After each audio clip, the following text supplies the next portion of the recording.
Hello, welcome back once again. If you're seeing this channel for the first time, my name is Judith, and don't forget to subscribe. So in today's video, I'm going to be showing you guys how I made this delicious tofu using just two ingredients, guys. This is like a go-to snack for me growing up. I love this because I use this as a snack growing up. You can use it for your sauce, your soup, your stew, whatever, but I prefer to fry and just enjoy it as a snack. So since I couldn't find where to buy one that was already made, I decided to make it myself and film it for you guys. So you can enjoy your tofu in your soup, your sauce, anyhow you like it, and your stew. But me, I just prefer to enjoy it as a snack using my salt and pepper. So let's begin. I'm using the soya beans, putting it in my pan. In this video, I made just 4 cups. So you don't have to make this much if you're making for just yourself or unless you just want to store it in the fridge. So I'm just picking out the stones, the dirt from inside the beans. So you guys, make sure you just take out the dirt and make sure you select the beans properly. So when I found out or noticed that there was a lot of stones in the beans, I decided to pour it into a tray to help the picking of the beans easier. So this is what I am doing. I had like a lot of stones in it. So when I was done picking the beans, I poured my water into the pan. I make sure I pour like a generous amount of water into the bowl and I let it sit. I soak this for 6 hours. You can soak yours for as long as you want, like 10 hours, but do not soak for less than 2 hours, you guys, because this soya beans needs to be properly soaked for you to get your milk out of it. So this is what it looks like after being soaked for 12 hours, and this is just perfect for us to start making our tofu. So I washed it out from the water I use in soaking it. You can already see how the water looks, so I have to wash the beans properly. So this is what the water looks like after washing. So I'm just going to pour this away and go ahead to wash it again because it has to be clean. Just make sure you wash it like to be really clean. So I pour in another water to help me wash out the dirt that is just left in the beans. So I'm just rinsing this out, and when I'm done with that, I got my blender. Just use like a good blender that will help you do the job properly. So this is my blender. This is a silver crest blender. I think it's 8,000 watts.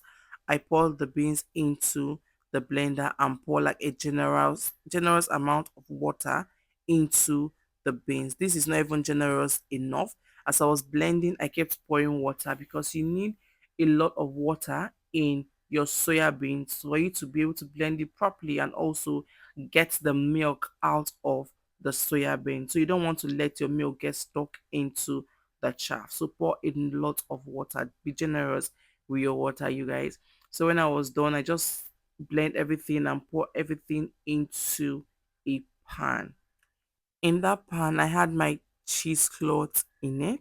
I just used like the cheesecloth to put, like I put the cheesecloth inside the pan and just pour the blended soya beans into the pan, like the milk I got from the soya beans into the pan. So this is what I'm going to be using to sieve out my milk. Like I said earlier, so this is the pan or a pot rather. I put my cheesecloth in it and I just pour the milk into it. So I just brought the cheesecloth together and now I am going to be sieving out the milk from the soya beans so I can separate the chaff from the milk. So I did this. This does not take so much time. This can take you like 10 to 15 minutes and you're done. So this is what the shaft looks like. It still has like a little bit of milk in it, but I got tired when I was filtering. So I just said, okay, let it go. So I put this pan on the fire and welcome the second ingredient we need for this. So this is my lemon. You can use like a fermented pap water. I think you can use vinegar. I've not tried it, but people said you can. But I always use lemon when I'm doing mine. So I just, press this lemon into a cup because, and I'm using like a filter to filter out the seed from the lemon just to help me get just the juice of the lemon. So because I'm doing just 2 cups, 2 lemons, were enough for me. So this is my pot on the fire. So when you are doing this, I use like a very high heat to boil this. So when you're doing this, please stay close to your pan so your milk don't spill out and you lose like a lot from your tofu. So you guys, this is it. It has started boiling just little by little. This is why you have to stay close to it, because if you don't stay close to it, it's going to spill like mine did a little bit. And I just put my lemon, and this is where the magic happens, you guys. So just put the lemon and everything went down, let it boil for a while, and I started using like a spoon, like this spoon like you can see in this video, to bring out the clutched milk, because what the lemon does to it, it's that it just clutches the milk and it turns into the tofu. So I'm just using the spoon to bring it out from the water. This is how it looks. It's clutched. So I'm just bringing it out from the water, and I kept doing this continuously until I was done bringing out everything from the water, and the water was left transparent. So after bringing out your tofu, you should have like a transparent water in the pot. So if you still have like your water looking like milk, note that you still have like a lot of tofu in it. So I just poured it into the cheesecloth, and this was really hot, you guys. So this is me just tying it and just to drain out the water. So why I before I tie it, I just like to sprinkle some salt. This is just like my personal recipe. I like to sprinkle some salt and like seasoning cubes in it. This is just going to help it not to depend only on the sauce after it to make it sweet. Sometimes I don't just only put salt and seasoning cubes. Sometimes I also put like salt and pepper and onion to just help me sweeten it, or just give it that taste. This is a different one I made, and this is another one I made. This one has the pepper, it has the salt, it has seasoning cube, it has salt in it. So it just depends on how the spirit leads. So after mixing this thing, I tie it together, tie it and put like a heavy stuff on it. So what I usually do is I put it on the sill, put it on top of the sill, put my chopping board and place my pot on it. So this is just going to help it drain out all the water. And this is the tofu when I brought it out from the cheesecloth. I wasn't even really patient enough to let everything drain out. Hence, it still has like a little water in it, but this is what it is. So you can cut it into any shape you want. Me, I just like to cut it into the traditional square shape, because that's how everybody cuts their tofu.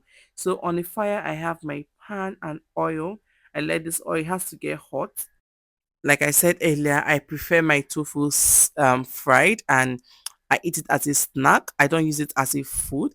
A lot of people use it as a food, like put it in their sauce, in their stew, in their soup. But I prefer to just snack on it because this is so delicious, you guys.